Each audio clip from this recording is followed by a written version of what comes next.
What are distributive pronounce. अगर हम distributive pronounce की बात करें, ये वो प्रोनाउंस होते हैं जो कि इंडिविजुअली वन बाय वन हर एक की तरफ इशारा करने के लिए यूज़ किए जाते हैं। वो हमारे पास हैं ईच है, आइदर है, नाइदर है और वन। अगर हम वन की बात करें, वन इंडेफिनिट प्रोनाउन भी है और डिस्ट्रीब्यूटिव प्रोनाउन भी है। अगर ये हर एक की तरफ इंडिविजुअली इशारा करने के लिए ना यूज़ किया जाए, फिर हम इसे कह देंगे इंडेफिनिट प्रोनाउन। अगर separately individually one by one किसी की तरफ इशारा करने के लिए यूज़ किया जाए, देन वी से कि ये हमारे पास डिस्ट्रीब्यूटिव प्रोनाउन है। और इसके बाद आप प्लस ऑफ स्ट्रक्चर को भी ज़हन में रखिएगा। अभी हम इसको लर्न करते हैं with example. Take these two sentences as example. The very first sentence is one of the students is learning his lesson. एक चीज आपने ध्यान में रखनी होगी, जब इन 4 वर्ड्स के बाद ऑफ आ जाए, प्लस ऑफ, इनके बाद अगर ऑफ आ जाए तो इनके फौरी बाद आने वाला जो नाउन होगा वो हमारे पास होगा प्लूरल। नाउन प्लूरल होगा।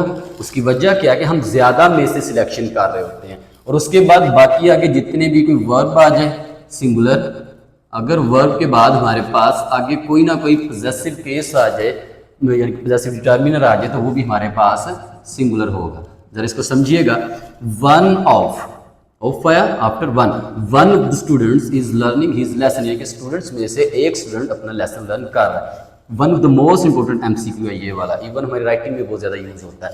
अब वन ऑफ की जगह हम ईच भी यूज कर सकते हैं। Each of the students is learning his lesson. ठीक है।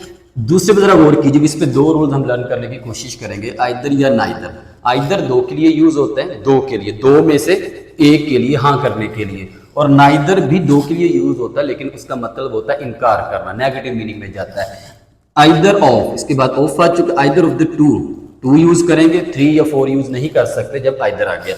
आइदर ऑफ द टू आगे स्टूडेंट्स, जो कि हमारे पास प्लूरल, वर्ब हमारे पास सिंगुलर, और उसके बाद ये पोजेशन भी आप देख सकते हैं सिंगुलर।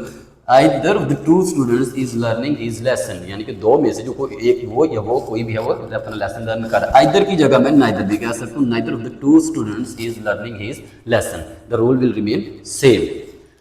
नेक्स्ट हमारे पास जो टाइप आ जाती है, ये भला क्या हो सकती है?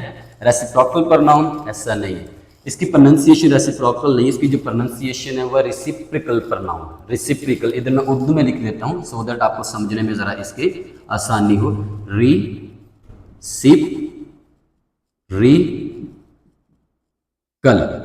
ये इसकी असल प्रोनाउंसिएशन है, रेसिप्रिकल प्रोनाउन।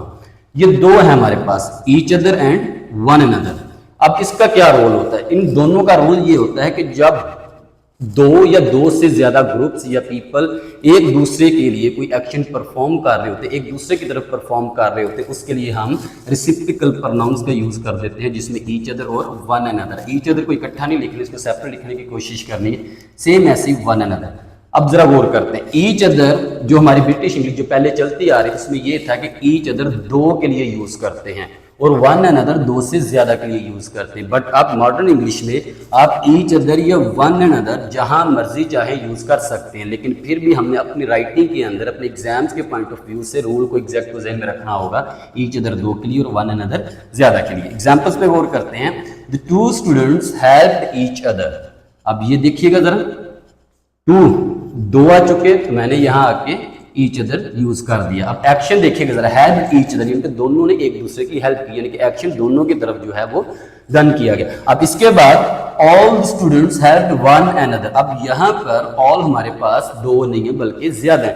ऑल स्टूडेंट्स हेल्प, यहाँ मैंने यूज कर दिया है वन एंड अदर। हाँ, मॉडर्न इंग्लिश के अकॉर्डिंग आप इस जगह पर वन एंड अदर भी यूज कर सकते हो और इस जगह जाके ईच अदर भी यूज कर सकते हो। Both are correct, but we have to follow the exact rule which have been mentioned in British English.